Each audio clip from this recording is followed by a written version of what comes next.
nafatan tumidu biha jismi min jismihi wa qalbi min qalbihi wa ruhi min ruhihi wa sirri min sirrihi wa ilmi min ilmihi wa amali min amali wa huluki min hulukihi wa niyati min niyati wa wijhati min wijhati wa qasdi min qasdihi wa ta'udu barakatuha alayya wa ala uladi wa ala ashabi wa ala ahli asri ya nur ya nur ya nur ij'alni nuran bihaqqin nur. Bismillahirrahmanirrahim. Alhamdulillahirabbil alamin miftahi babi rahmatillah. Adada ma fi ilmillah sholatan wa salaman daimaini bidawami mulkillah wa ala alihi wa sahbihi wa man wala. Amma ba'du fa ya ayyuhal hadirun usikum wa nafsiya bitaqwallah. Para hadirin jamaah Majelis Taklim Darussalam yang dirahmati Allah. Di dalam kehidupan manusia ketika zaman Nabi Adam, kemudian beranak, bercucuk, terus sampai anaknya yang ke-21. Jadi dari mulai Habil dan Qabil, terus lahirnya setiap melahirkan 2, Siti Hawa. 2 laki-laki, kembali hamil lagi 2 perempuan, terus 2 terus, laki perempuan terus. Nah yang paling terakhir itu sendiri, yaitu Nabi Sid. Dari Nabi Sid maka lahirlah yang lain. Nah, itu keturunan itu dari sana. Yang lainnya itu habis. Tidak ada yang hidup turunannya kecuali dari Nabi Sid. Jadi semua larinya dari Nabi Sid. Dari Nabi Sid inilah lahirlah Nabi Nuh. Ya. Nabi Nuh ketika umatnya itu jumlahnya banyak, ternyata umatnya itu durhaka sama Allah. Kemudian oleh Allah dihapus seluruh orang. Semua manusia dihabiskan, dimasukkan ke dalam banjir. Jadi generasi setelah Nabi Adam itu namanya generasi Nabi Nuh. Nah, ketika Nabi Nuh hanya yang hidup itu orang-orang turunan dari Nabi Nuh yang ada di kapal. Ketika Nabi Nuh membawa kapal, kemudian di dalam kapal itu disuruh masukkan sepasang, dan orang-orang yang percaya betul sama Allah dan percaya sama Nabi Nuh. Yang lainnya seluruhnya mati. Bayangkan satu dunia banjir. Seluruh. Tidak ada daratan. Semua banjir. Jadi semua mati. Ya. Kecuali yang ada di kapal Nabi Nuh. Itulah yang disebut generasi kedua. Ketika Nabi Nuh diperintah oleh Allah memeriksa siapa-siapa yang ada di dalam kapal. Ternyata ketika diperiksa, ada satu orang tua. Orangnya rambutnya putih, sudah sepuh.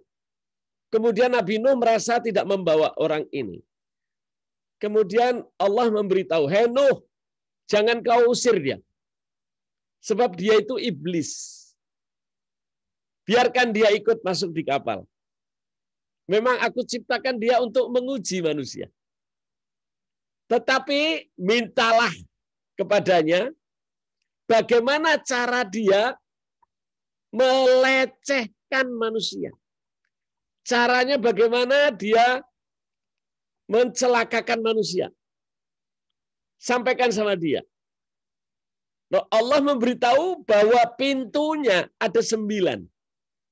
Ada 9 pintu di mana iblis itu mencelakakan manusia. Tanyalah padanya sebagai syarat dia boleh masuk di kapal. Kemudian didatangi iblis oleh Nabi Nuh. "Hei Nabi Nuh, ya aku ingin ikut ini." "Ya oke, tapi ada syarat." "Syaratnya apa?" "Sebutkan 9 pintu bagaimana kamu mencelakakan manusia." Itu disyaratkan. Kemudian iblis bilang, "Tidak mungkin kamu mengetahui jumlahnya ada 9 dan apa saja kecuali itu dari Allah. Aku akan berikan kepadamu ketika aku naik, aku akan berikan 7 pintu. Tetapi nanti kalau sudah turun sampai di darat, selamat, baru aku kasih sisanya yang kedua." Kemudian Allah berberitahu lagi kepada Nabi Nuh. "Hai Nabi Nuh, tolong sampaikan sama dia, mintalah yang 2 dulu. Itu yang paling utama. Di mana 2 hal itu, manusia jarang, bahkan hampir tidak ada yang selamat. Nanti yang 7 setelah mendarat. Yang dua itu manusia jarang lolos. Kemudian Nabi Nuh mengatakan pada iblis, "Hai iblis, aku ingin yang dua yang manusia tidak pernah lolos." Betul. Kemudian disebutkan yang kedua. Apa yang kedua itu? Pertama adalah dengki, iri. Tidak ada manusia yang selamat. Itu pintu setan yang paling utama. Oleh karena itu wajib bagi kita untuk membersihkan hati dari iri dan dengki. Kalau tidak, kita tidak akan selamat. Yang kedua, yang tidak akan pernah manusia itu tidak terkena. Apa itu? Tamak, serakah. Ya, tamak, serakah. Ya, ini yang paling hebat dua hal ini. Manusia kalau bisa keluar dari dua hal ini, maka dia termasuk orang-orang yang diangkat oleh Allah derajat. Yang dijadikan namanya siddiqin. Orang yang bisa dipercaya. Jarang sekali. Kalau sudah namanya tamak, itu jarang manusia yang bisa selamat. Yang kedua adalah masalah iri dan dengki. Kemudian yang ketujuh apa? Saya sebutkan, tolong ditulis tadi. Nomor 1 adalah iri dengki. Nomor 2 tadi tamak. Yang nomor 3 adalah hurur. Hurur artinya congkak. Beda dengan sombong. Beda. Hurur itu congkak. Itu nomor 3. Ya. Yang nomor 4 sombong. Jadi beda, nanti kita jelaskan apa bedanya antara congkak sama sombong. Ya. Kemudian apa? Yang selanjutnya adalah tadi pertama kali dengki, kemudian tamak, kemudian congkak, nomor 4 sombong, nomor 5 berdebat. Nomor 5 berdebat. Nomor 6 marah. Marah. Nomor 7 kebodohan. Nomor 7 kebodohan. Nomor 8 lupa. Nomor 8 lupa. Nomor 9 buru-buru atau tergesa-gesa. Inilah 9 pintunya setan mencelakakan manusia. Hati-hati. Kalau kita sudah ada rasa 9 ini, sadarilah. Sadari. Kita lihat anak kita mempunyai sifat 9 ini, hati-hati. Kalau tidak segera dibersihkan, dia menjadi temannya setan. Itulah yang dikatakan oleh Allah di dalam Al-Quran. Akhirnya dia jadi golongannya bukan jenisnya itu adalah orang mukmin, tapi jenis manusia, tapi yang dari setan. Jadi setan itu adalah sifat yang diwujudkan melalui 2 kata Allah.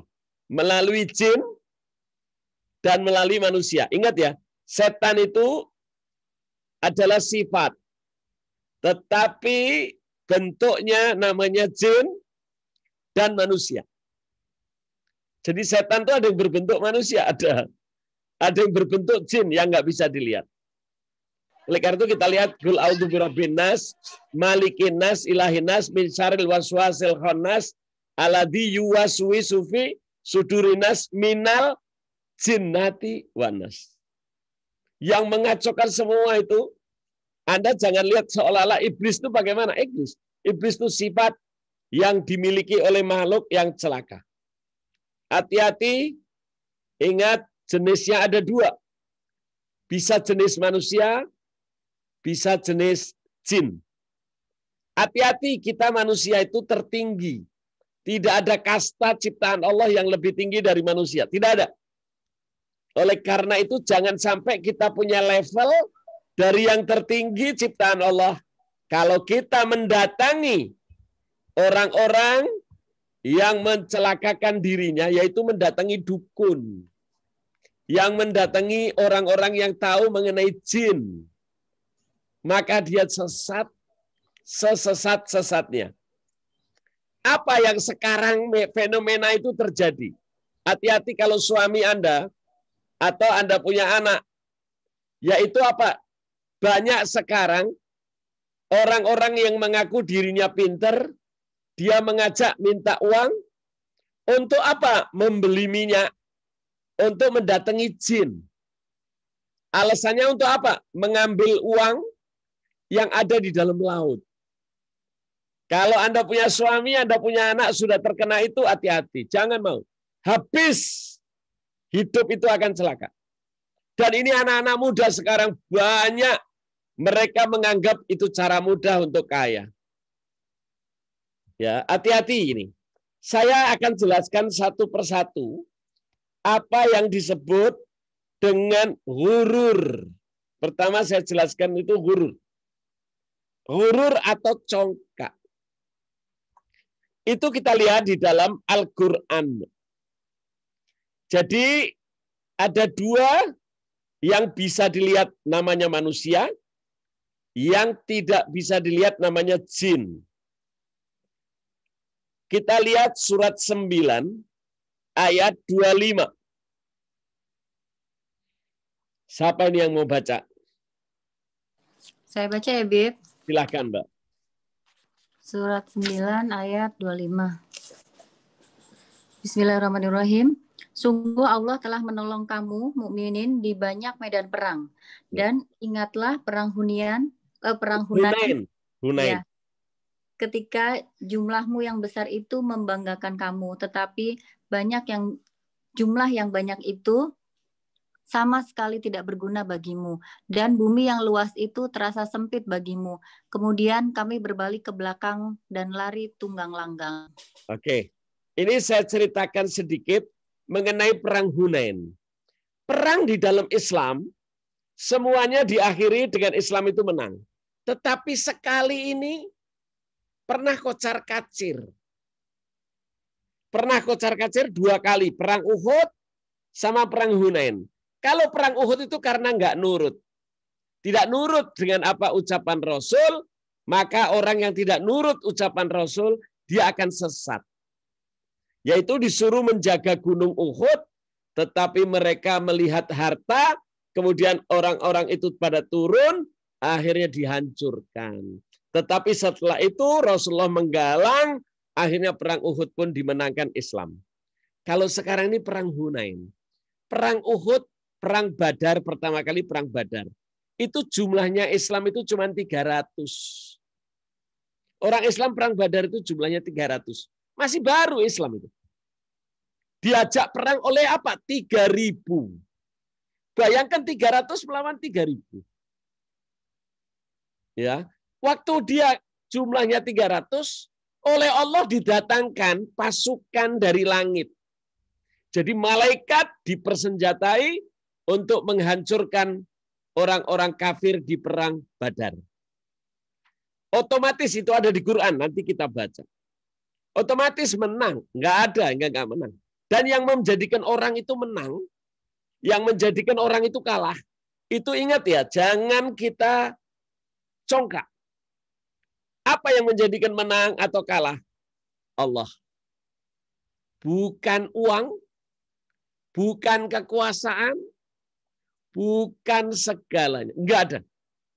Apalagi jumlah. Itu tidak menjadikan suksesnya seseorang. Sukses atau tidak seseorang, itu semua atas izin Allah.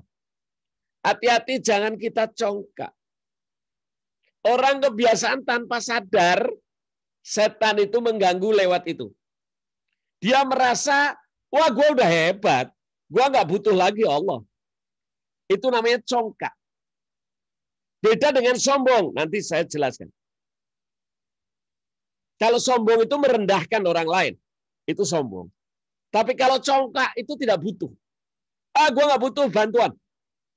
Gue cukup kok. Itu congkak.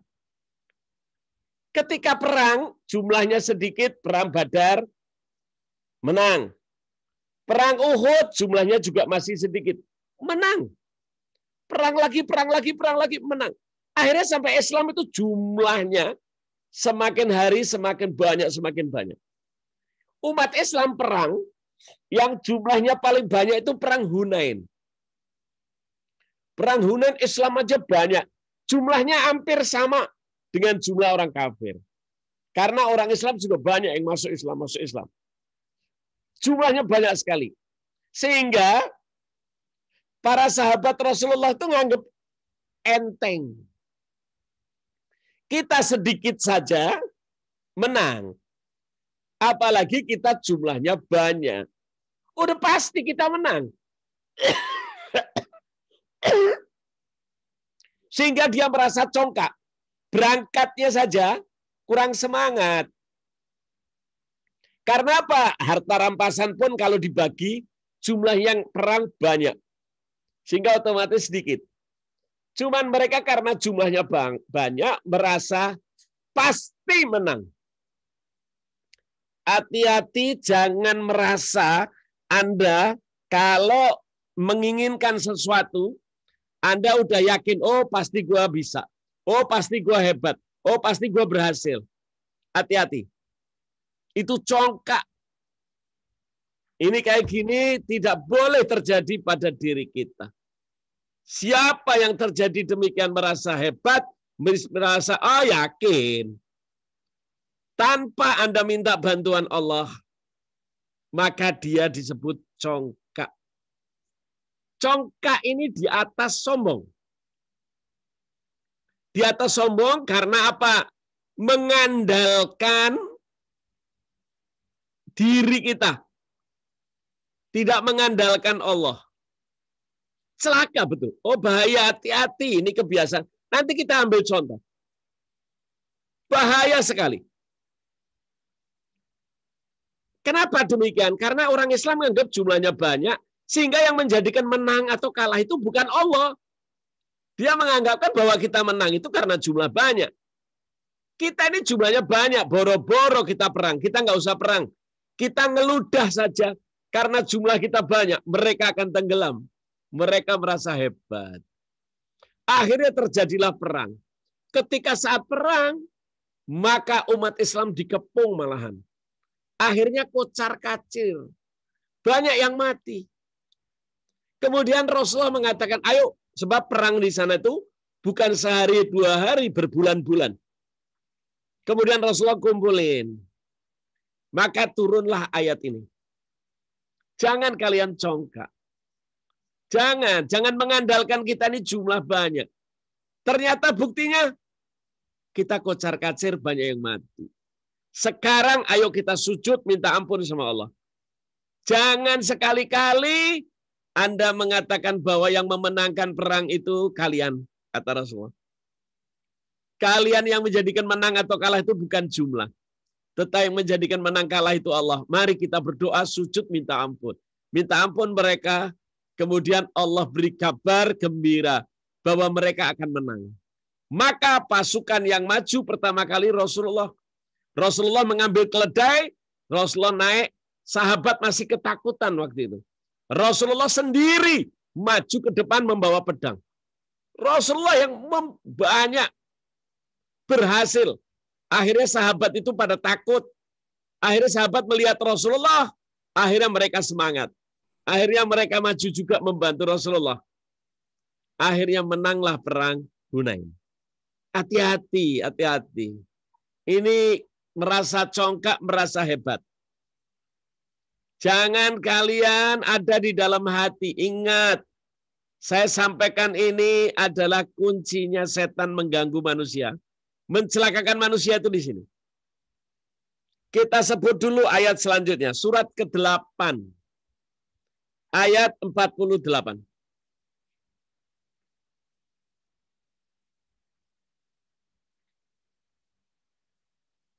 Tadi sudah dibaca belum? Maaf. Surat 9 belum dibaca. Surat 9 ayat 25 tadi. Sudah, Bib. Sudah ya. Mbak Ning ya tadi ya, betul. Jadi janganlah kita merasa bahwa jumlah itu yang menjadikan kita sukses. Ingat ya, jangan. Sekarang surat ke-8 ayat 48. Ayat berapa, Mas? 8 ayat 48. Surat Al-Anfal Ya, ayat 48. saya baca ya, Bib. Silakan, Mbak.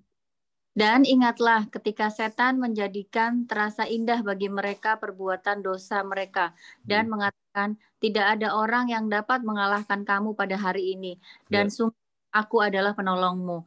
Maka ketika kedua pasukan itu telah saling melihat atau berhadapan, setan balik ke belakang seraya berkata, sesungguhnya aku berlepas diri dari kamu. Aku dapat melihat apa yang kamu tidak dapat melihat. Sesungguhnya aku takut kepada Allah. Allah sangat keras siksanya. Subhanallah. Kalau ini berkenaan dengan perang Badar. Perang Badar Islam jumlahnya 300. Sengaja orang kafir itu tidak ada Islam itu perang, tapi diperangi. Ketika Islam itu cuma 300, orang-orang kafir itu membuat siasat. Daripada kita halangi dia untuk pergi hijrah, ternyata dia diam-diam pada pergi. Wah, kita kecolongan. Lah sekarang lebih baik kita datangi. Orang-orang Mekah kafir itu pada datang. Datang ke mana? Ke Madinah. Tetapi Rasulullah tidak mau menghancurkan kota Madinah. Sehingga dia ada di 200 kilo sebelum masuk Madinah. Nah, di sanalah yang namanya Badar. Sehingga orang-orang itu disebut perangnya Perang Badar. Karena apa? Bakal ini namanya 300 tuh ya Allah, bakal sebentar dihabisi sama orang kafir. Bayangin 3.000 kok. Udah gitu jumlah pasukan ontanya ratusan. Jumlah pasukan panah, Masya Allah, ribuan. Pasukan hebat-hebat semua. Mereka mengadakan peperangan. Wah, begitu mereka berhadapan antara orang Islam dan orang kafir. Orang kafir ketawa. Ya Allah, cuma 300. Sedikit. Nah, sedikit jumlahnya. Akhirnya ketika mereka sedang berbaris untuk berhadapan, sebab perang itu berhadapan. Ketika mereka berhadapan, maka Allah turunkan bala bantuan dari langit. Berupa malaikat. Membawa pedang, sehingga malaikat itu membantu atas izin Allah. Sehingga mereka itu kocar-kacir. Celaka mereka itu. Kemudian ketika berbaris, yang namanya iblis itu selalu kebiasaan berupa orang tua. Dia memberitahu kepada orang kafir, kalian pasti menang. Kalian pasti menang, tenang aja. Ya Allah 300 kok 3.000. Habis. Mereka memberi support supaya mereka perang. Orang kafir. Ya namanya iblis. Tetapi ketika sebelum perang dimulai, iblis itu kan bisa melihat. Namanya dia juga ada makhluk gaib dia. Dia itu makhluk gaib. Dia bisa melihat. Sehingga dia tahu malaikat itu turun membawa pedang. Wah, kacau kata dia. Kalau kayak gini pasti kita kalah. Akhirnya iblis bilang, waduh, hati-hati kalian. Kalian pasti kalah. Kalian kalah. Akhirnya iblis itu mundur. Iblis mengatakan, saya tahu namanya Allah itu Maha Kuasa. Saya aja takut sama Allah. Kenapa kalian mau maju? Itu kata iblis tadi ayatnya. Jadi iblis saja masih takut loh sama Allah. Iblis itu tahu dia memang durhaka sama Allah. Tapi dia takut sama Allah. Hati-hati. Mereka menganggap biasanya jumlah, pasukan, mereka kekayaannya sangat hebat perang Badar itu. Mereka membawa seluruh hartanya. Kalau perang kan semua dibawa hartanya. Wah, dia merasa bahwa nggak mungkin dia kelaparan, nggak ada. Makanannya, akomodasinya, semua lengkap. Tetapi ketika melihat iblis, karena iblis itu bisa melihat yang tidak dilihat manusia. Ingat kalau ada orang mengatakan dia, oh anak saya indigo, dia bisa melihat yang tidak dilihat orang. Bohong. Nggak ada, nggak bisa. Yang bisa melihat yang gaib, yaitu hanya Allah. Dan Rasul pun tertentu. Tidak semuanya bisa, nggak bisa.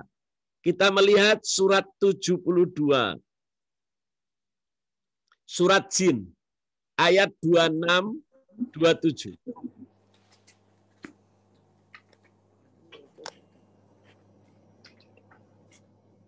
Bib, Yes. boleh saya baca ya? Boleh dong. Ya. Udah lama nggak dengar Mbak Nur. Ya. A'udzubillahi minasyaitonirrajim. Bismillahirrahmanirrahim.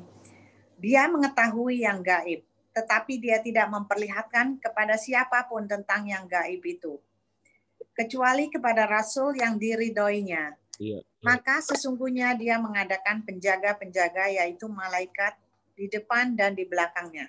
Iya. Ingat ya, Allah mengatakan, tidak ada yang bisa melihat makhluk gaib kecuali aku Allah, dan Rasul pun tertentu. Rasulullah melihat 2 kali. Jadi kalau ada orang yang melihat, oh dia bisa melihat jin, oh di rumah Anda ada yang jaga, oh ya, itu semua bohong. Jangan percaya. Ya, ingat, kecuali hanya Rasul, Rasul pun hanya tertentu. Tidak semua Rasul. Hati-hati. Cuman kita harus yakin, Islam itu harus yakin bahwa yang gaib itu ada. Ada. Itu ciptaan Allah. Memang ciptaan Allah. Ya, ingat kita harus percaya. Percaya kepada yang gaib itu wajib Islam. Ya, kita percaya memang setan itu mengganggu. Selama kita berlindung kepada Allah, kita tidak congkak, Allah akan lindungi. Ini selama kita harus tahu, jangan sekali-kali kita menganggap apa yang sudah kita persiapkan. Misalnya kita menghadapin pesta. Kita bikin panitia. Kalau perlu panggil IO dari negeri mana saja. Untuk supaya acara itu berjalan lancar. Tanpa Anda minta perlindungan dari Allah. Hati-hati. Itu yang menunjukkan orang itu congkak. Saya katakan di dalam satu, ini bukan apa. Saya melihat dengan mata kepala sendiri. Jadi bukan katanya orang, tidak. Saya tidak usah sebut siapa orang itu. Seorang konglomerat di Jakarta. Ya, dia mau ngawinin anaknya.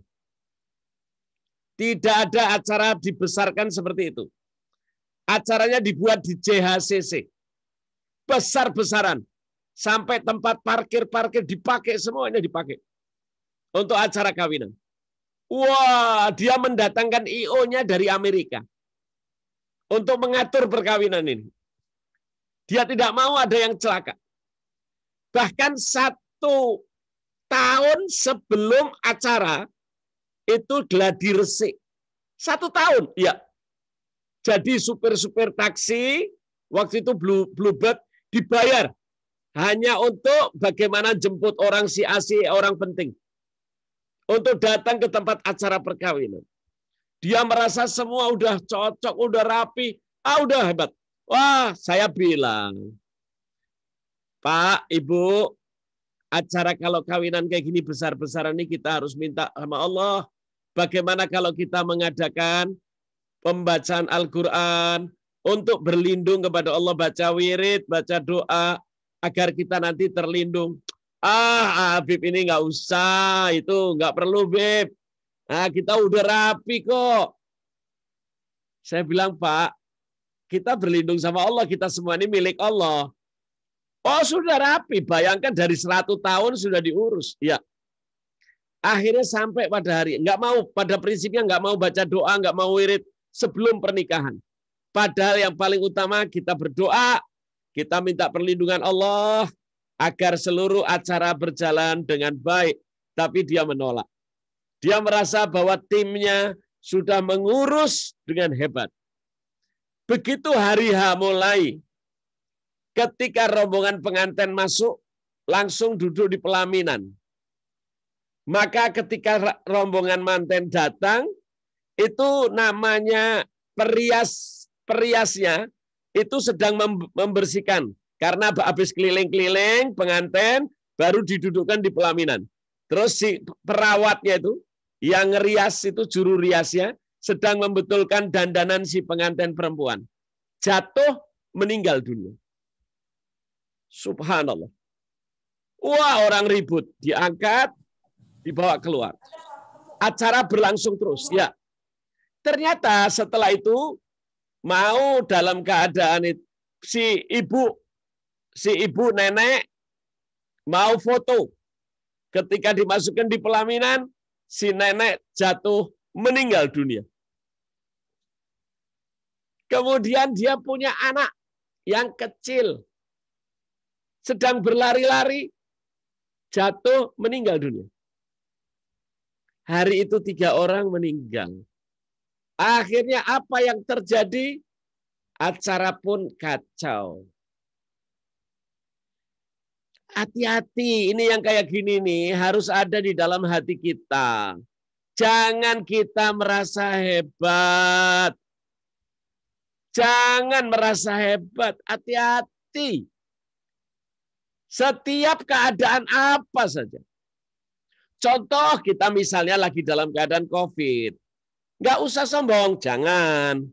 Oh, tempat saya clear. Oh, tempat saya bersih. Oh, tidak jaminan, Mbak.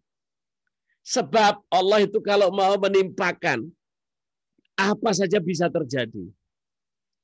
Oleh karena itu perlu kita camkan untuk agar kita tidak sombong, tidak congkak. Apa itu?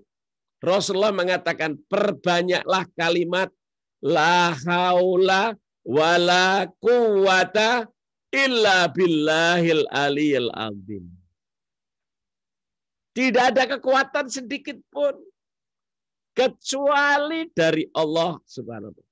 Tidak ada kesuksesan, semua dari Allah. Jangan merasa hebat. Jangan merasa Anda tidak perlu bantuan Allah. Itu Allah paling tidak suka. Itulah yang disebut congkak. Cuman manusia kebanyakan lupa. Kita dibuat merasa diri kita cukup. Merasa sudah hebat. Suruh berdoa. Alah berdoa. Udah Ustaz aja dah. Habib aja yang doa. Saya nggak usah. La ilaha illallah. Jangan. Ini perlu diingatkan. Kita ini perlu doa. Walaupun sehebat apa dokter kita. Walaupun sehebat apa rumah sakitnya. Tetapi Allah meminta kita supaya menggantungkan diri kita kepada Allah. Kalau kita tidak berdoa, tidak mau menggantungkan rencana kita kepada Allah, Allah akan jadikan kita ini kafir, kufur. Kita melihat di dalam Al-Quran surat 40. Ayat 60, Mbak Nur. A'udzubillahi minasyaitonirrajim. Ayat 60 ya, Beb? Ya, suratnya 40, ya. Ayat 60. Bismillahirrahmanirrahim. Dan Tuhanmu berfirman, berdoalah kepadaku, niscaya akan aku perkenankan bagimu. Sesungguhnya orang-orang yang sombong tidak mau menyembahku, akan masuk neraka jahanam dalam keadaan hina dina. Hati-hati walaupun sehebat apa persiapan kita. Sehebat apa yang kita miliki. Hati-hati.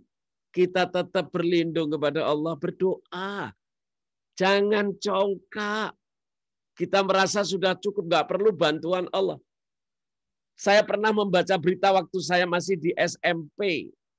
Ketika di Amerika, New York Exchange, yaitu tempat transaksi jual beli di Amerika, di New York. New York itu tidak boleh mati lampu, nggak boleh. Karena kota New York itu kalau mati, 1 menitnya itu berapa miliar dolar hilang. Oleh karena itu waktu itu dipersiapkan ketika dibuatlah New York Exchange itu dipersiapkan, Mbak. Apa? Dipersiapkan membuat listrik dari diesel. Tapi bukan 1. Dibuat mesin dieselnya ada 7. Jadi kalau 1 nanti mati, ada serep kedua. Kedua mati, ada ketiga. Ketiga mati, keempat, kelima, keenam, sampai ke 7. Jadi kira-kira nggak mungkin. Apalagi dipilih dieselnya yang terbaik, teknisinya terbaik, caranya terbaik, merasa paling hebat. Ternyata ketika hujan lebat, maka badailah New York sehingga terkena petir. Ketika petir, maka 7 daripada diesel itu mati. Sehingga kota New York sempat dijarah. Ada sejarahnya. Iya. Jangan congkak. Walaupun katanya dieselnya terbaik, walaupun katanya paling hebat, tercanggih, masih bisa hancur. Kita melihat Apollo 11 berhasil. Apollo 12 berhasil. Ketika Apollo 13, bahkan misinya disebut misi Tuhan. Mereka congkak. Merasa mereka sudah menguasai daripada seluruh luar angkasa. Apa yang terjadi ketika peluncuran? Ternyata meledak karena menggunakan kalimat yang tidak baik. Congkak mereka. Banyak contoh-contoh kalau kita melihat apa yang terjadi. Oleh karena itu Allah itu bilang, silahkan kamu pergi ke seluruh muka bumi. Lihatlah kejadian-kejadian agar kita mengambil pelajaran. Baik rumah tangga yang merasa hebat, ada lagi. Karena dia merasa orang hebat, dia bisa menggaji. Di rumahnya ada 11 daripada dokter spesialis. Apakah pasti lolos tidak mati? Tidak boleh kita katakan, oh udah aman. Ada 11 dokter ahli. Boro-boro 11. Walaupun 1.000 dokter spesialis. Kalau perlu spesialis kuku, spesialis yang aneh, silakan. Tapi kalau Allah sudah bilang, kun, fayakun. Enggak bisa manusia itu. Bagaimana Fir'aun? Dia mengaku Tuhan. Kurang apa lagi? Bahkan Fir'aun itu terkenal. Fir'aun itu tidak diberi sakit. Sehingga dia tidak perlu dokter. Nggak perlu dokter. Tabib, nggak boleh. Tetapi oleh Allah anaknya Fir'aun dibuat sakit. Sehingga Fir'aun itu malu ketika anaknya mati. Padahal sudah dipanggilkan segala ahli dokter. Allah sengaja memberi pelajaran ini kepada kita manusia agar kita ini jangan cuma diem di rumah. Jangan.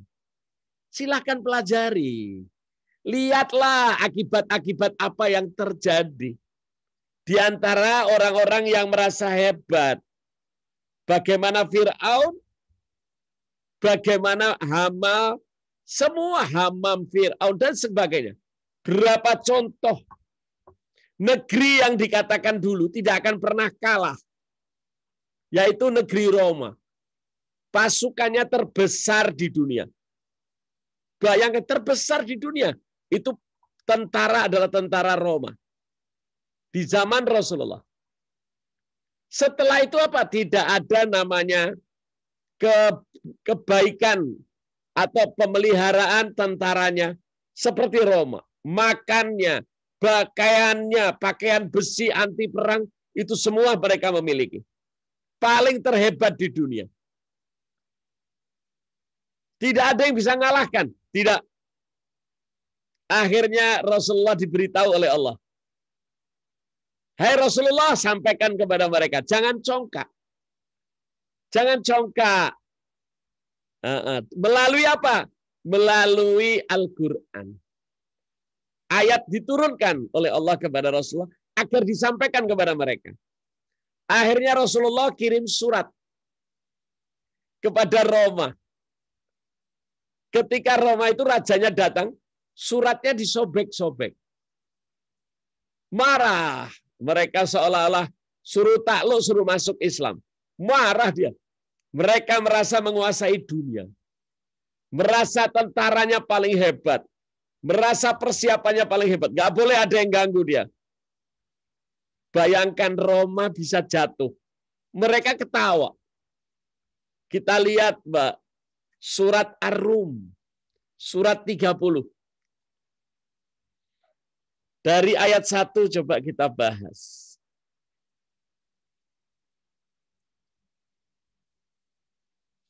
Silakan, Mbak.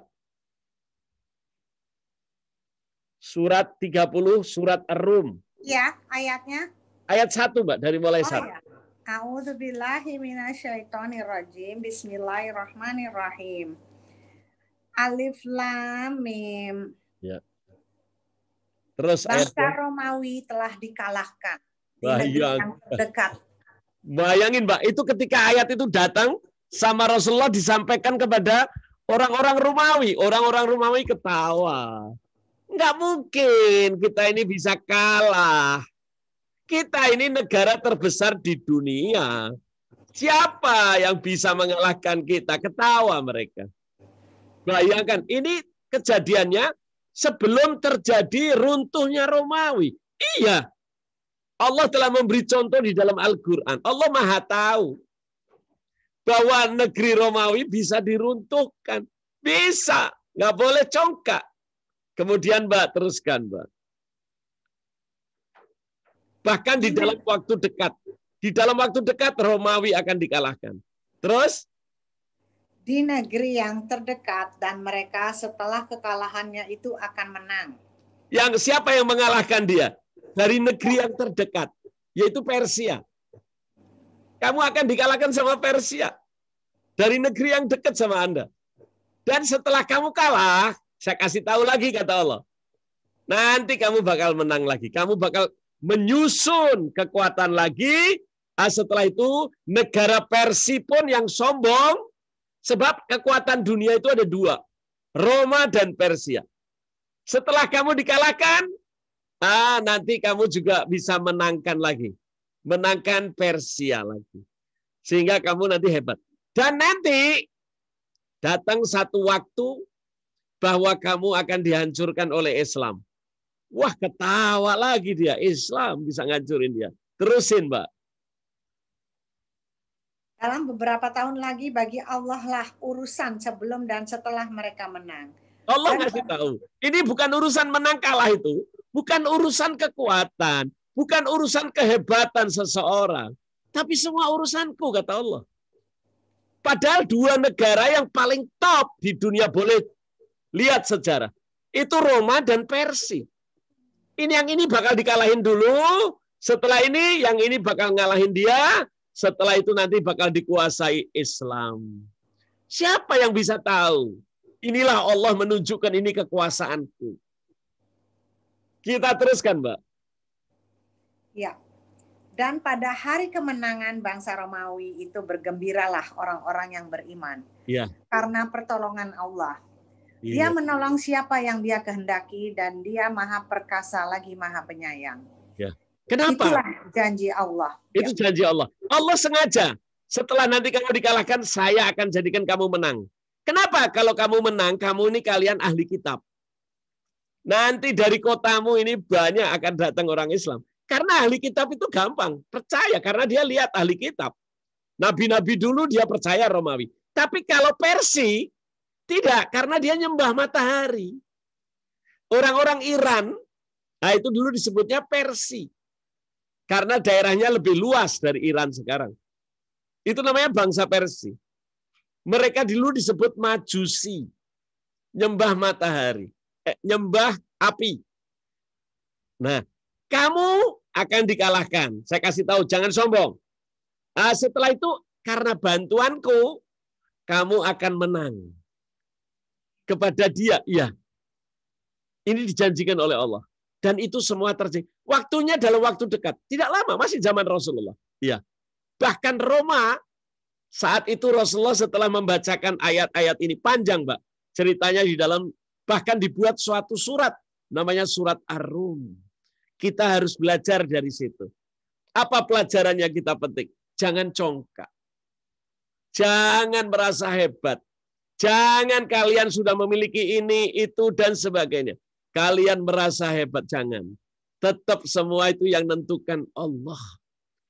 Apa saja kekuasaan Allah. Bahkan Allah itu memberitahu sebelum terjadi. Iya, jangan takut. Bahkan kepada diri kita ini, sebelum kita terjadi, Allah sudah kasih tanda. Allah itu tidak mungkin langsung enggak. Kasih tanda dulu. Hati-hati. Di mana ngasih tandanya? Lewat hati. Manusia itu pasti kadang-kadang, aduh, gua kok ada firasat ya? Kok gua ada firasat? Itu sebetulnya petunjuk dari Allah. Suratnya, surat 64 ayat 11. Ayat berapa, Habib? 11. 11 ya. A'udzubillahi minasyaitonirrajim. Bismillahirrahmanirrahim. Surat At-Taghabun ya, Habib? Ya. Tidak ada suatu musibah yang menimpa seseorang kecuali dengan izin Allah. Ya. Dan barang siapa beriman kepada Allah, niscaya Allah akan memberi petunjuk kepada hatinya. Iya, Dan Allah Maha mengetahui segala sesuatu. Semua yang akan terjadi, Mbak. Kita semua ini, Mbak, sudah ditulis. Oleh karena itu Allah pesan, kalau kamu berhasil, jangan merasa senang, jangan congkak. Kalau kamu tidak berhasil, jangan merasa sedih. Sebab apa yang aku berikan itu aku sudah tulis dalam kitab Lauhil Mahfuz namanya. Sudah aku tentukan, yang tentukan aku, bukan kamu. Ini ada hikmah, ada. Maaf, Mbak. Mbak Nur, kita kan berharap kemarin Mas Sandi sama Prabowo kan harusnya menang, Mbak. Tetapi tidak diberi sama Allah. Yang menang justru Jokowi. Apa yang terjadi? Kebayang nggak kalau Mas Sandi jadi presiden, wakil presiden sekarang? Ngeri keadaannya. Jadi Allah punya rencana, Mbak. Jadi kalau tidak berhasil, jangan sedih. Itu sebetulnya baik. Subhanallah.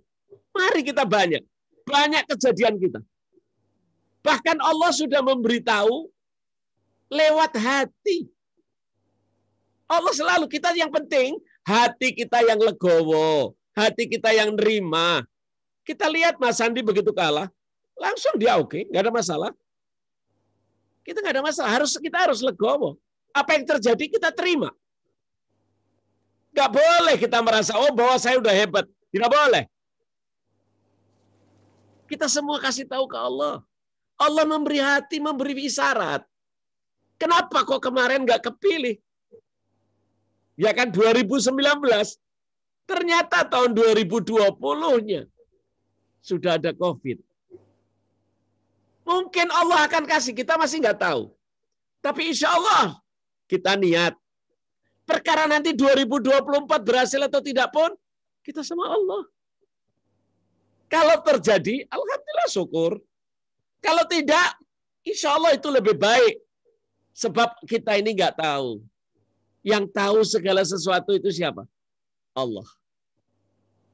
Kita nggak tahu apa yang ada di depan. Kenapa? Dulu, Masya Allah, itu saya cerita sama Abah. Mbak Nur itu yang minta banyak, Beb, dulu. Yang minta Mbak Nur itu banyak. Termasuk orang Amerika itu ada yang minta. Tetapi kata Abah, saya nggak tahu, yang menentukan semua Allah. Saya hanya minta yang terbaik buat anak saya. Jadi kita harus pasrah sama Allah, Mbak. Ternyata malah datatnya Mas Sandi. Ini semua ketentuan Allah. Oleh karena itu Allah pesan supaya kita nggak congkak. Apa pesannya Allah? Surat Al-Baqarah, Mbak Nur. Ayat 216. A'udzubillahi minasyaitonirrajim. Bismillahirrahmanirrahim. Diwajibkan atas kamu berperang, padahal itu tidak menyenangkan bagimu.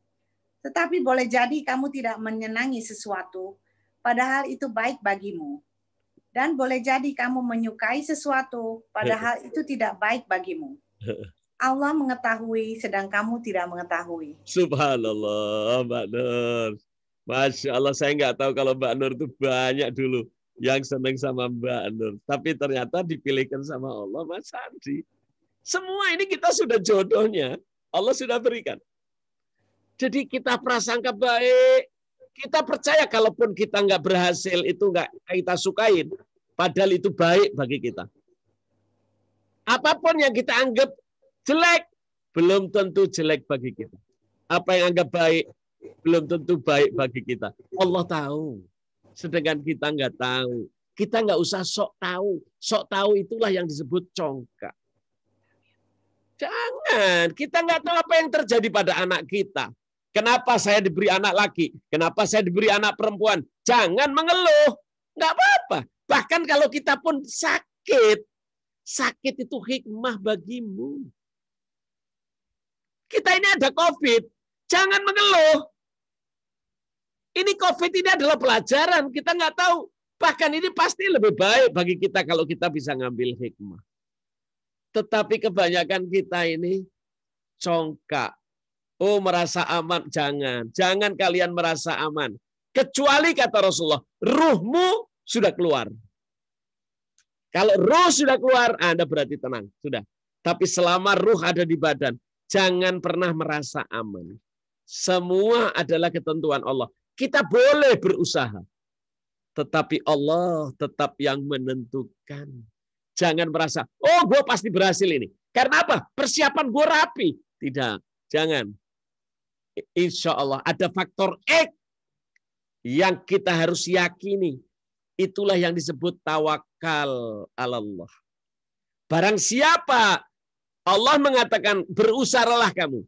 Setelah kamu berusaha, bertawakallah kepada Allah. Kita suruh usaha dulu. Harus. Jangan diam, jangan malas. Orang kebiasaan mengharapkan orang. Celaka. Jangan. Usaha dulu. Tapi nanti kalau kamu usaha, aku pesan kamu tawakal kepadaku, kata Allah. Setelah itu Allah memberitahu. Waman yatawakkal Allah wa huwa hasbuh. Kalau kita sudah tawakal kepada Allah, nanti Allah yang akan menjadikan kalian ini berhasil. Bukan dari usaha kita. Bukan. Itu semua dari Allah.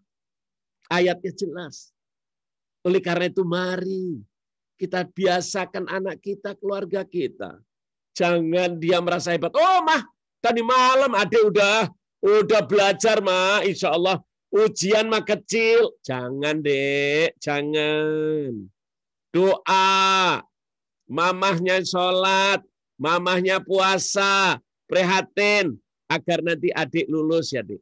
Doain. Jangan berhenti. Kalau kita tidak doa, kata Allah kalian sombong, congkak. Sehingga Allah jadikan dia kafir. Tadi dari ayat-ayat yang saya tuliskan tadi. Pelajari. Ingatkan anak kita, ingatkan suami, ingatkan istri. Jangan. Allah benci. Kenapa Allah benci? Kita merasa nggak butuh Allah. Jangan. Orang kalau sudah merasa hebat, tidak butuh sama Allah, justru Allah hancurkan. Berapa banyak yang dikatakan kapal perang Armada 7 Amerika. Wah, tidak bisa menghasil. Ternyata bisa celaka. Bagaimana atom, ya, suatu sumber atom yang dilaksanakan di Rusia, yang mereka mengatakan pengamanannya ada 7 lapis pengamanan Chernobyl. Tetapi apa hasilnya? Jangan merasa sombong. Bahkan ketika orang Roma diajak Islam oleh Rasulullah, dia sombong. Bahkan dia membunuh yang disuruh oleh Rasulullah. Maka Rasulullah mengatakan kepada Sayyidina Abu Bakar, "Hei Abu Bakar, tolong saksikan," karena Rasulullah tahu bahwa apa yang akan terjadi atas izin Allah. Rasulullah mengatakan, "Hei Abu Bakar, hei Umar, ingat, ini Roma bakal jatuh di bawah Islam. Mahkota Raja Roma yang terkenal paling hebat, nanti yang akan memakai adalah apa? Adalah sahabat kita, disebut namanya oleh Rasulullah. Sahabat kita ini yang akan masuk Islam, padahal orangnya belum masuk Islam. Belum. Dia akan masuk Islam, setelah itu nanti bakal perang. dan Roma itu akan jatuh di tangan Islam, dan mahkotanya, hai Umar, hai Abu Bakar, tolong pakaikan kepada si fulan. Orangnya waktu itu masih nyembah api. Maka tidak lama kemudian orang itu masuk Islam. Ternyata setelah Rasulullah wafat, bergantilah Sayyidina Abu Bakar. Setelah Sayyidina Abu Bakar, gantilah Sayyidina Umar. Dari Sayyidina Umar itu 2/3 dunia itu di bawah Islam. 2/3 dunia. Boleh baca di dalam buku sejarah. Sehingga Roma itu tekuk lutut, boro-boro perang. Nggak sampai perang, nyerah kepada Islam. Karena Islam pasukannya terhebat di dunia. 2/3 dunia dikuasai Islam. Atas sejarah Khalifah Sayyidina Umar. Oleh karena itu nama Sayyidina Umar itu dipakai oleh orang-orang di Eropa, di Amerika. Omar Syarif, Omar siapa, banyak. Karena terkenal namanya Umar. Karena penakluk daripada Roma. Akhirnya betul. Zaman Sayyidina Umar ditaklukkan Roma. Sayyidina Umar datang ke Roma untuk mengambil apa? Mahkota raja. Setelah diambil, Sayyidina Umar ingat, aku ingat hadis Rasulullah SAW bahwa mahkota ini hanya si A yang boleh pakai. Akhirnya dipakaikan sama Sayyidina Umar. Subhanallah. Orang yang tidak memiliki kedudukan bahkan memakai mahkota Roma. Ini sejarah untuk menunjukkan jangan kita ini congkak. Apa sih? Jangan merasa hebat. Ini yang paling dibenci oleh Allah. Oleh karena itu setiap ada sesuatu, berdoalah, mintalah pertolongan Allah agar kita selalu terlindungi. Jangan sampai kita celaka. Kita merasa hebat, tidak mau tawakal kepada Allah. Salah. Orang yang tidak mau tawakal, dia celaka. Tetapi insya Allah kalau kita tawakal kepada Allah, Allah akan beri kita keberkahan. Oleh karena itu, agar kita selamat, mari kita pelajari pintu-pintu setan ini. Agar kita menjadi selamat. Ya, sebab kalau tidak kita akan celaka. Karena kita merasa congkak. Allah Subhanahu wa Ta'ala mengajarkan kita agar kita bertawakal. Agar kita bertawakal kepada Allah. Ya, sebagaimana telah dijelaskan oleh Allah di dalam Al-Quran. Banyak ayatnya. Bahkan hampir setiap surat ada perintahnya agar kita bertawakal. Kalau kita sudah tawakal sama Allah, nanti Allah yang akan memberikan kepada kita apa yang dikehendakinya. Tetapi kalau kita tidak mau tawakal, maka kita akan celaka. Berusaha harus. Siapkan segala sesuatu harus. Setelah itu jangan lupa diikuti dengan doa. Sebab Allah tidak akan merubah nasib kecuali kita berusaha dulu. Setelah usaha Allah mengasihi. Kalau aku sudah tentukan dari usahamu itu, nggak bisa. Kalau aku sudah kehendak, kecuali kalau kamu minta, aku bisa rubah. Bisa. Tetapi dengan cara usaha. Bahkan kalau kamu pun sudah berusaha, jangan kamu congkak dengan usahamu. Pasrahkan kepadaku. Kita lihat surat 13 ayat 39.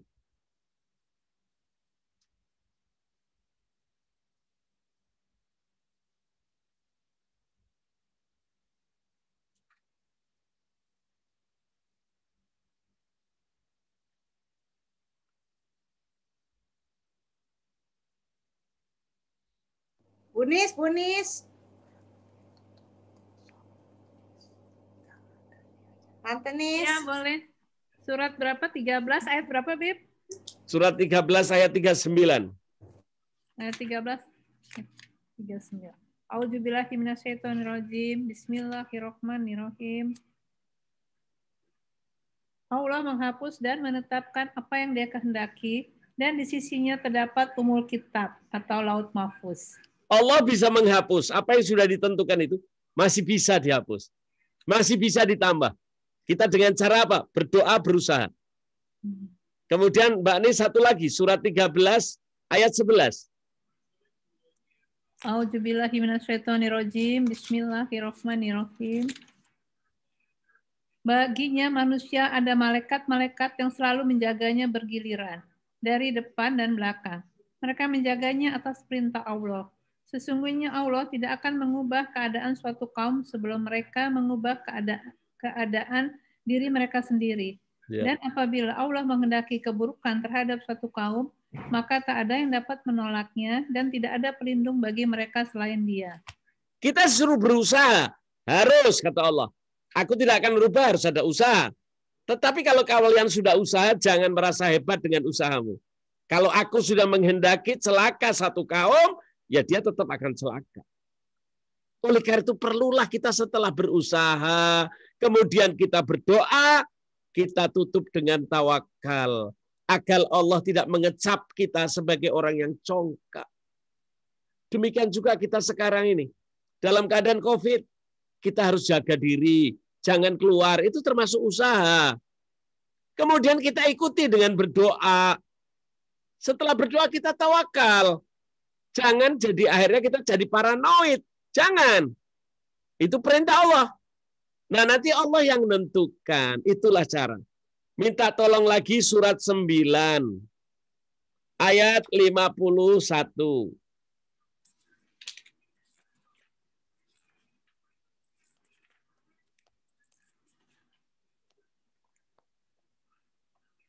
A'udzubillahi minasyaitonirrajim. Bismillahirrahmanirrahim. Katakanlah Muhammad, tidak akan menimpa kami melainkan apa yang telah ditetapkan Allah bagi kami. Dialah pelindung kami dan hanya kepada Allah bertawakallah orang-orang yang beriman. Ya, kita harus bertawakal orang beriman. Tidak perlu kita sampaikan sama orang bahwa kita sudah persiapan rapi. Tidak. Sampaikan kami telah siap. Kami telah berdoa dan kami telah bertawakal kepada Allah. Kalau memang Allah kehendaki, insya Allah.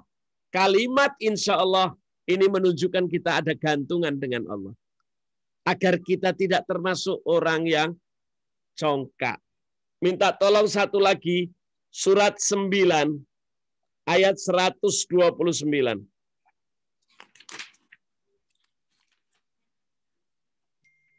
A'udzubillahi minasyaitonirrajim. Bismillahirrahmanirrahim. Maka jika mereka berpaling dari keimanan, maka katakanlah Muhammad, cukuplah Allah bagiku, tidak ada Tuhan selain Dia. Hanya kepadanya aku bertawakal, dan Dia adalah Tuhan yang memiliki arsy bijaksana yang agung. Dialah Allah yang bijaksana dan maha agung. Allah menghendaki kita bertawakal kepadanya. Siapa yang sudah bertawakal, Allah akan kasih dari tempat yang tidak disangka-sangka. Yang tidak masuk di akal pun akan bisa terjadi. Siapa yang tahu bahwa keadaan sekarang bisa demikian? Bahkan uang habis, kita hutang lagi 7 triliun. Barusan ditandatangani. Bayangkan alangkah ngerinya. Kita tidak tahu bahwa keadaan ini mau sampai kapan. Apakah sebulan lagi? Orang biasa merencanakan, oh ini paling 3 bulan selesai nih pandemi. Padahal tidak ada yang bisa ngeramal.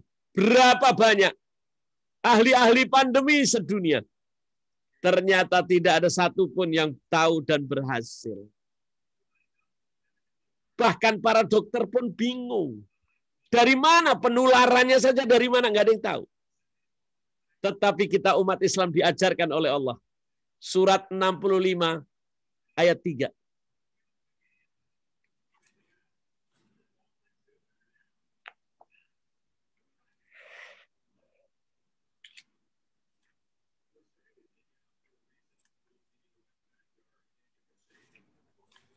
Saya Bib. Bismillahirrahmanirrahim.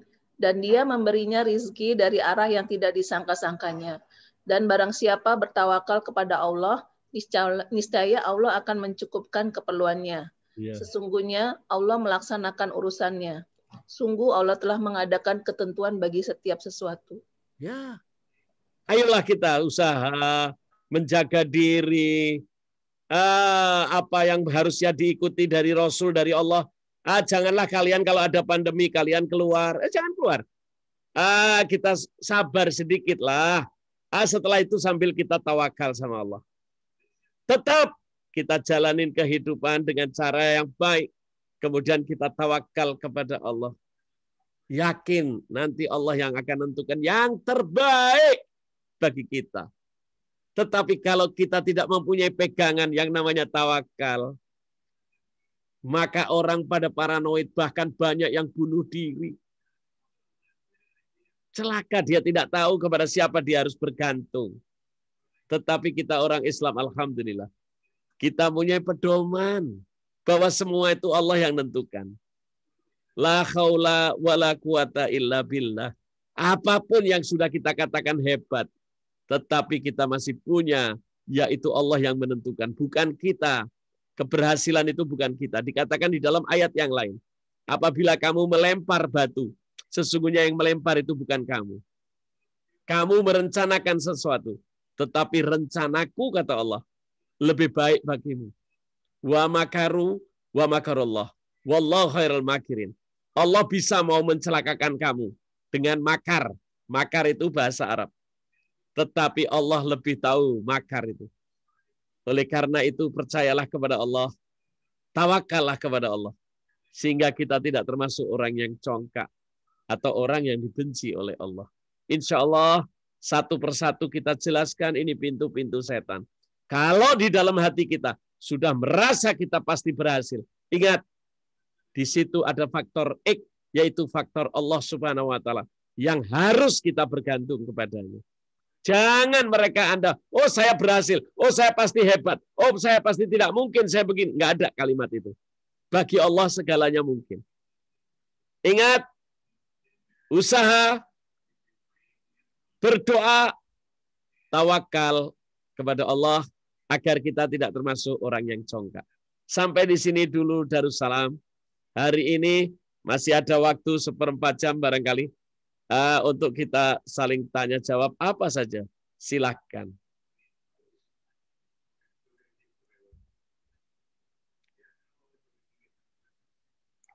Bib, jadi Bib, kalau misalnya takdir Allah yang sudah diberikan ke kita, kita bisa merubahnya ya Bib ya? Kita bisa merubahnya, Mbak. Ya. Ada usaha. Tetapi usaha kita pun atas kehendak Allah, Mbak. Anda sudah berusaha menjaga kesehatan. Tapi kalau Allah sudah tentukan, Anda nggak bisa apa-apa. Jadi betul, tapi ya Allah minta supaya manusia itu ada usaha. Jangan males. Ya. Tetapi kalau Allah tetap sudah menentukan bahwa orang ini mati tanggal sekian, walaupun disteril kayak apa saja, Mbak, ya tetap aja mati. Tapi kalau Allah memang bentuk bahwa ini orang belum mati, walaupun kalau perlu suruh makan dicampur COVID, ya tetap nggak mati. Nah, itulah kira. Oleh karena itu kita disuruh, Mbak, berusaha, kemudian berdoa, kemudian tawakal. Bagus kalau Mbak ini sekarang jaga, nggak usah keluar, jaga kebersihan. Kalau ada tamu, suruh cuci tangan, suruh apa itu namanya usaha, Mbak. Setelah itu Mbak Nis setiap sholat kan berdoa ya, Mbak. Iya. Setelah berdoa, kehidupan sehari-hari siapa yang bisa jaga, Mbak? Iya. Bayangin kalau ada sayur mayur kita kan beli di pasar. Iya. Kadang-kadang kita sedikit datang misalnya barang, oh kita sudah semprot. Iya. Ternyata ada aja yang luput kalau Allah kehendaki. Iya. Jadi kita harus tawakal. Kalau kita nggak tawakal, waduh Mbak, kita bisa paranoid, Mbak. Berapa banyak orang-orang yang kena COVID, Mbak? Tolong sampaikan bagaimana hatinya. Hatinya itu, ya Allah, hanya Allah yang tahu, Mbak. Mereka sudah selesai COVID itu masih ada rasa ketakutan terus. Masih stres ya, Bib, ya? Wah, semua rata-rata stres, Mbak. Iya. Yang kena COVID itu ada sindrom psikolog. Ada. Kalau dia tidak beragama, wah, na'udzubillah. Bayangkan sampai sekarang itu saya punya teman. Itu mau megang sesuatu, semprot apa semua. Ya Allah betul-betul paranoid. Padahal kita cuma disuruh usaha. Ya usaha seperti perintah Allah. Jangan keluar. Dijaga kebersihan. Itu perintah Allah. Setelah itu jangan lupa doa. Setelah itu tawakal. Kita Islam alhamdulillah jadi enak. Tapi berapa banyak orang di luar sana yang tidak memakai agama Islam? Mereka paranoid. Bahkan naudzubillah, Mbak. Mereka seperti orang stres. Bahkan ada yang di dalam rumah saja. Dia memakai pakaian APD, Mbak. Mau ke toilet pakai APD. Semua. Segala barang disemprot. Naudzubillah. Nah itu orang-orang yang itu bukan orang Islam. Tapi kalau kita orang Islam, kita betul-betul usaha. Ya, jaga kebersihan. Itu perintah. Kemudian kita disuruh berdoa. Setelah itu pasrah sama Allah. Pasrah sama Allah. Bayangkan, maaf, Mbak. Kalau Anda mau tanya kebersihan, bayangin berapa banyak presiden, bahkan Raja Inggris, Ratu, itu mereka kena. Iya, Beb ya. Kalau kita mau lihat dari kebersihan. Iya. Ya, kalau mau lihat dari yang jaga, berapa banyak presiden, Mbak? Orang kalau ketemu presiden kan harus dijaga. Iya, betul, Beb. Bayangin kita mau ketemu Mbak Nur aja sekarang dijaga, apalagi presiden. Iya. Kalau memang harus dengan penjagaan, dia lebih rapi. Kalau mau tahu dari apa sengaja. Oh, kiai. Lah kiai yang ahli Quran pun bisa mati. Iya. Mau lihat dari apa lagi? Semua kita ada bukti semua. Ayo.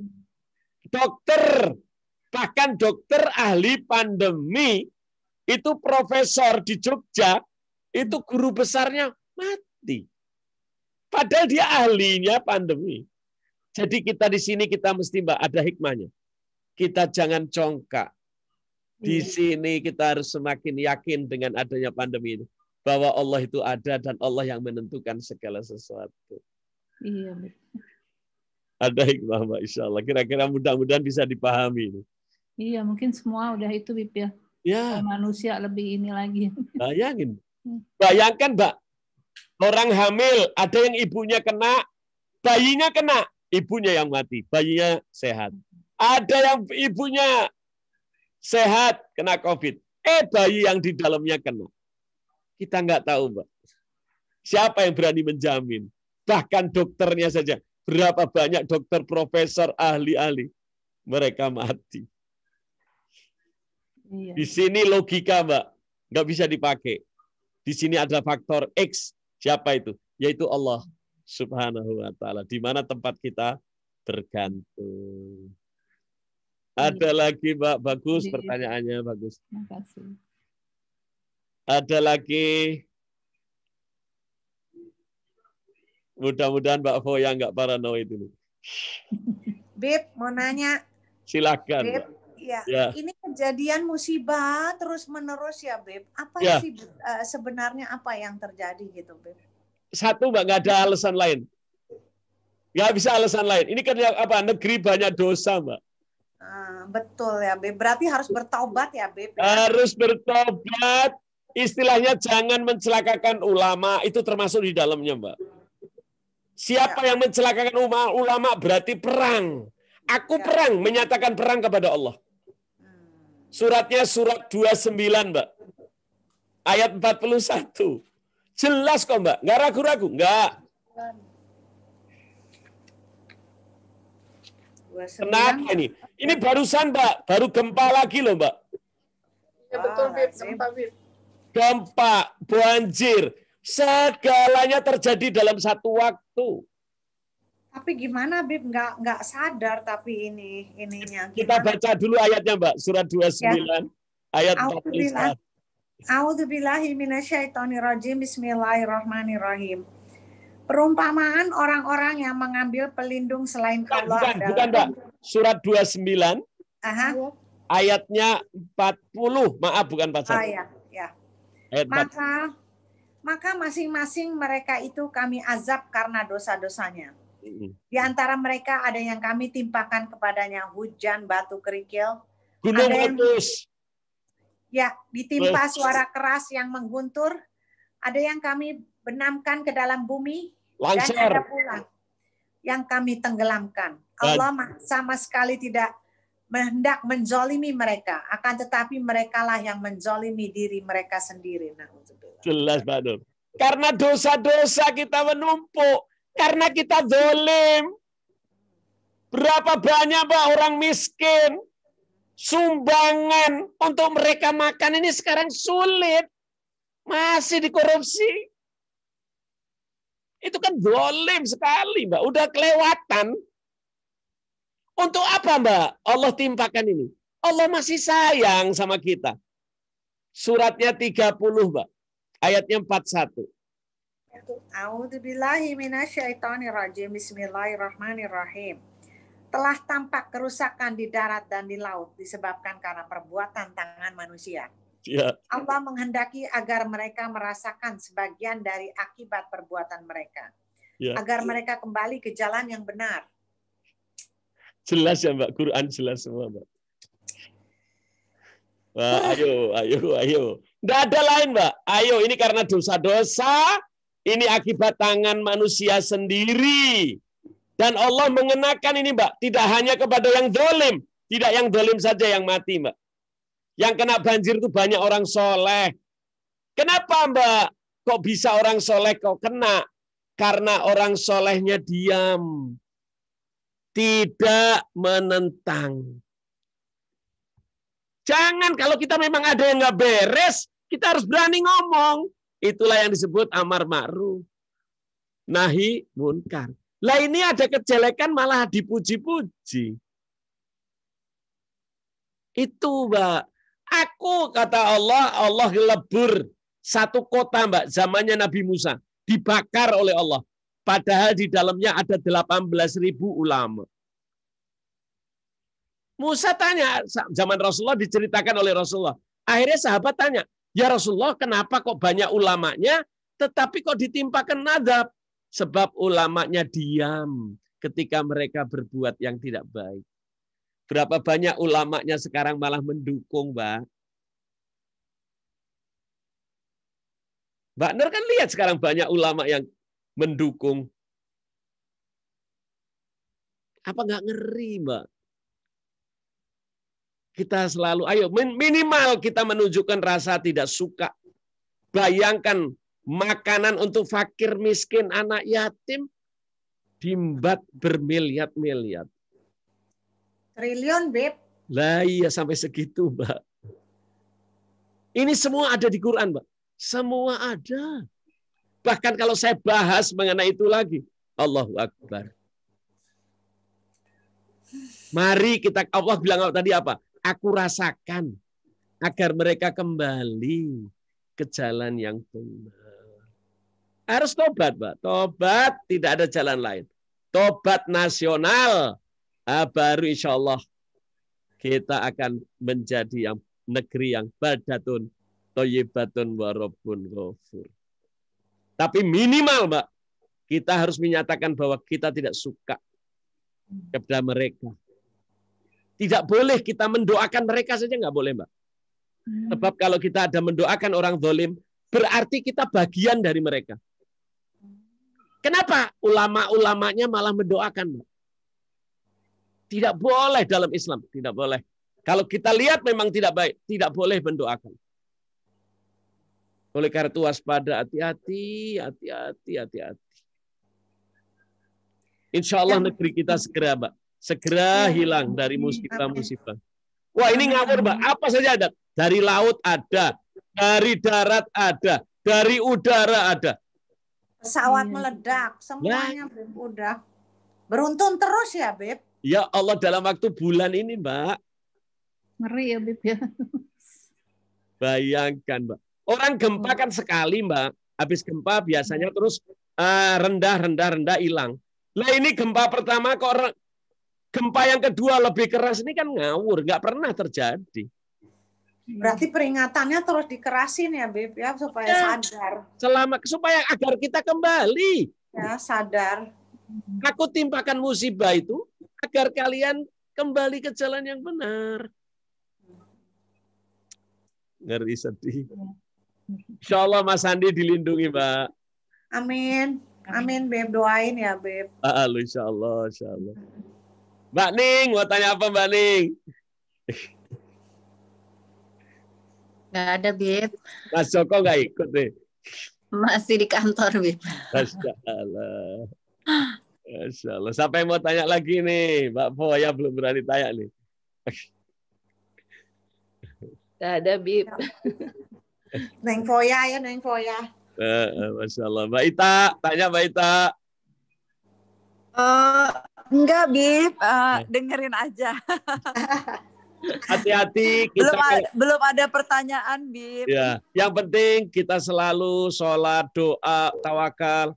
Terutama juga doakan Habibnya juga supaya sehat. Pasti, Beb. Selalu, Bib. Selalu dalam doa, Bib. Selalu, Bib.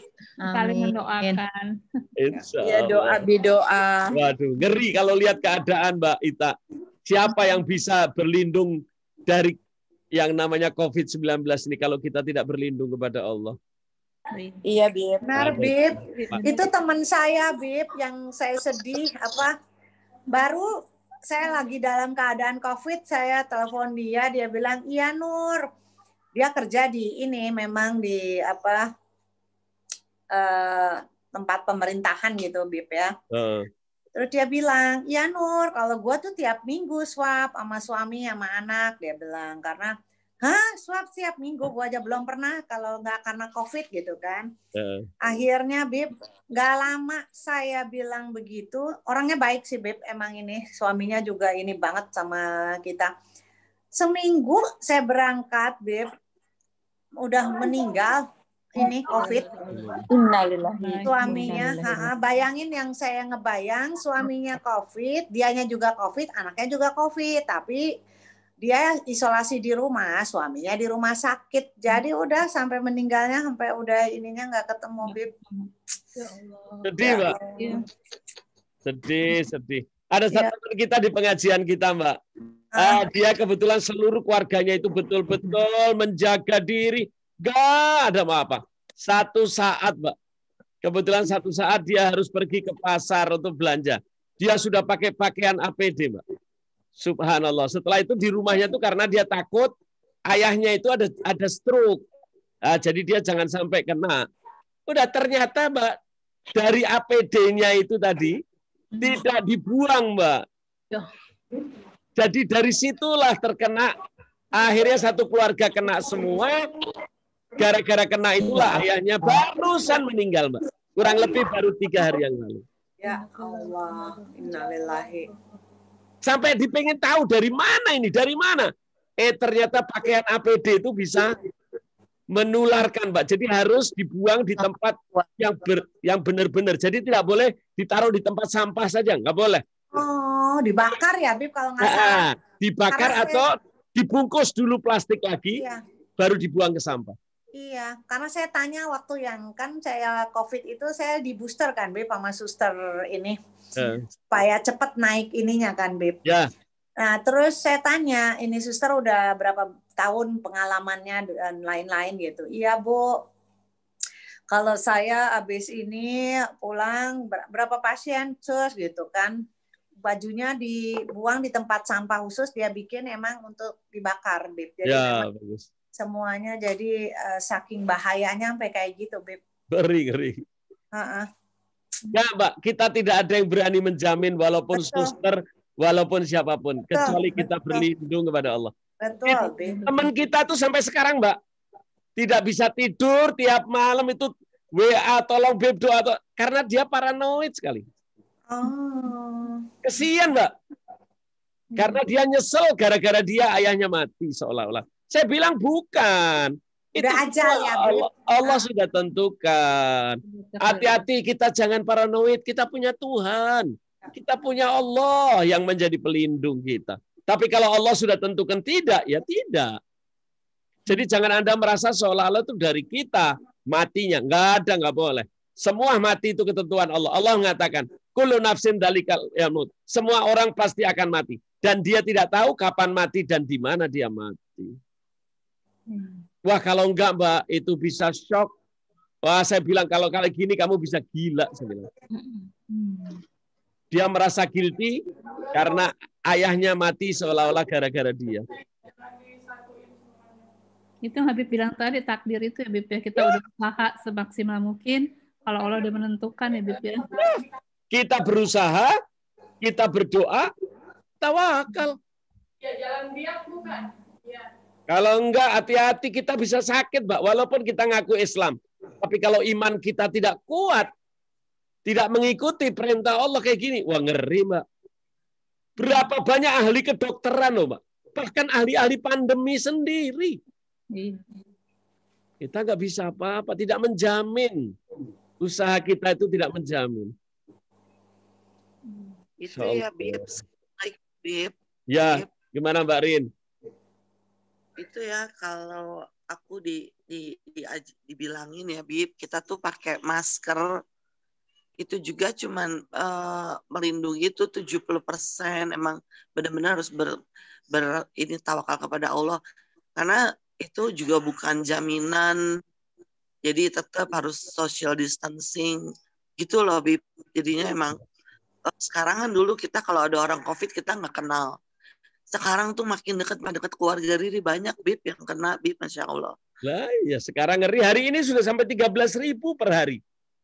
Dia umurnya 70, istrinya itu di rumah, tuh umur 70, suaminya di rumah sakit, dan dia tuh harus sendiri di rumah itu, diisolasi gitu, Bib. Jadi emang tidak jaminan, Mbak, tidak jaminan. Itu yang diwawancarai sama Deddy Kobuser, seorang atlet, Mbak. Dia pelatih daripada olahraga di gymnasium. Orangnya masih muda, umurnya 35 tahun, olahraganya top, berarti kan imunnya berarti tinggi. Ternyata kena 3 hari langsung mati. Iya. Jadi tidak menjamin, Mbak Rini. Betul, Mbak. Nah, betul, Bib. Makanya kayak aku tuh kan tahu diri komorbid. Teman pertama ke sini kita social distancing. Sekarang saya sama sekali nggak terima siapa-siapa dulu ya. Aku bukan terlalu paranoid. Pertamanya paranoid, tapi lama-lama udah ini aja kita ibadah, kita baca Quran ya kalau bisa. Terus-terusan, terus udah gitu doa, ya itu aja, Bib. Terus ya sama keluarga aja aku nggak mau ketemu lagi dulu. Iyalah, itu namanya usaha itu, Mbak, bukan paranoid. Itu usaha. Iya, wajib harus usaha. Harus tidak usah ketemu orang dulu. Ya ini saya jadi bingung mau ketemu Abah sama Mama nih, gimana, Bib? Kalau bisa melalui Zoom, Mbak. Ya. Melalui Zoom kita harus terbiasa dulu. Bahkan Rasulullah mengatakan sabar. Yang disebut sabar itu apa, Mbak? Definisi sabar. Sabar itu bukan berarti kita suruh nunggu. Bukan. Tetapi kita harus menunggu dalam keadaan yang baik. Jadi waktu kita menunggu itu harus baik. Jadi nggak apa-apa ya, Bib, yang nggak dosa ya? Ya Allah, Mbak Nur. Allah itu maha tahu, Mbak. Ya. Maha tahu. Bayangin, Alqomah, Mbak. Itu namanya Uwais Al-Qarni. Uwais Al-Qarni itu zaman Rasulullah. Tapi dia tidak ketemu Rasulullah. Gara-gara dia berusaha jaga ibunya yang sakit. Gara-gara itu dia tidak bisa menemui Rasulullah.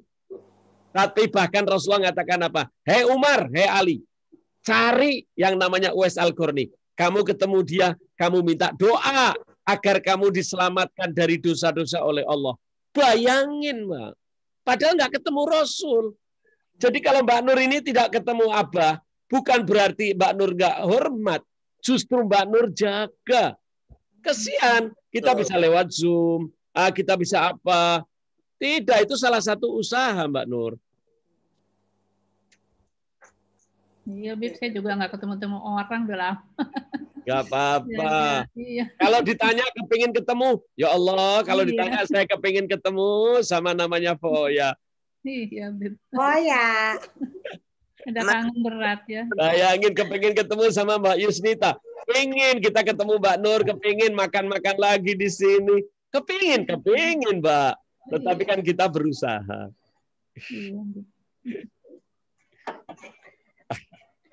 Ada lagi yang mau tanya, Mbak? Mbak Ida. Ya, Bib. Masya Allah. Mau tanya apa, Mbak? Udah jelas, Bib. Jelas, ya bagus. Alhamdulillah. Allahu Akbar. Kita sudah jam 6 lebih 5 menit. Iya. Kita tutup dengan doa. Masya Allah. Itu Mbak Nur, itu anaknya Poya yang paling kecil, yang baru. Iya, lucu ya, Bib. Mainannya Poya tuh. Nah, itu hasil pandemi. Iya, benar. Udah besar nih. Instan. Masya Allah, Arif hebat betul. Langsung umur 2 tahun. Bismillahirrahmanirrahim. Alhamdulillahirabbil alamin. Allahumma shalli wa sallim ala sayyidina Muhammadin miftahi babi rahmatillah adada ma fil milah salatan wa salaman daimani bidawami mulkillah wa ala alihi washabbihi. Ya Allah, ampunilah segala dosa kami, kesalahan orang-orang tua kami yang telah mendahului kami. Ya Allah, muliakanlah mereka teman-teman kami yang telah Kau panggil terlebih dahulu. Ya Allah, Engkaulah Maha Kuasa, Engkaulah Maha menentukan segala sesuatu. Ya Allah, apabila ada sesuatu yang akan terjadi dan itu tidak baik untuk kami, ya Allah, hindarkan yang terjadi itu. Ya Allah, Engkau mengetahui apa yang akan turun. Apabila yang akan turun itu jelek untuk kami, gantilah kejelekan itu dengan kebaikan. Karena hanya Engkaulah kami tempat berlindung. Ya Allah, hanya kepadamu lah kami minta. Ampuni segala dosa kami. Jagalah diri kami dari segala penyakit. Penyakit badan, penyakit hati, dan penyakit corona yang sedang mewabah ini. Ya Allah, selamatkan kami, suami, istri, anak, keluarga kami, agar kami selalu terjaga dengan taufik, hidayah, serta inayah-Mu. Ya Allah, berkatilah kami wabil khusus Mama Mira yang barusan berulang tahun, mudah-mudahan dipanjangkan umurnya dalam ridho dan kasih sayang. Demikian juga seluruh yang hadir di dalam Majelis Darussalam ataupun yang berhalangan. Mudah-mudahan hajatnya semuanya dikabulkan Allah. Hajat dunia, hajat kubur, dan akhiratnya. Sehingga kelak bahagia di dunia, di kubur, dan di akhirat. Dan kelak matikan kami dalam husnul khatimah. Ala hadaniyah niya sholih ala mana wa habibna li wa ila hadratin Nabi Muhammadin sallallahu alaihi wasallam. Al-Fatihah. A'udzubillahi minasyaitonirrajim. Bismillahirrahmanirrahim. Alhamdulillahirabbil alamin arrahmanir rahim maliki yaumiddin. Iyyaka na'budu wa iyyaka nasta'in ihdinas siratal mustaqim. Siratal ladzina an'amta 'alaihim ghairil maghdubi 'alaihim waladdallin. Amin. Rabbana taqabbal minna innaka antas samiul alim wa tub 'alaina innaka antat tawwabur rahim. Wa sallallahu wa sallam walhamdulillah. Amin. Halo. Dadah Habib. Halo. Makasih Habib. Makasih, Bib. Makasih Habib. Makasih Habib. Makasih. Salam hababa. Makasih semua.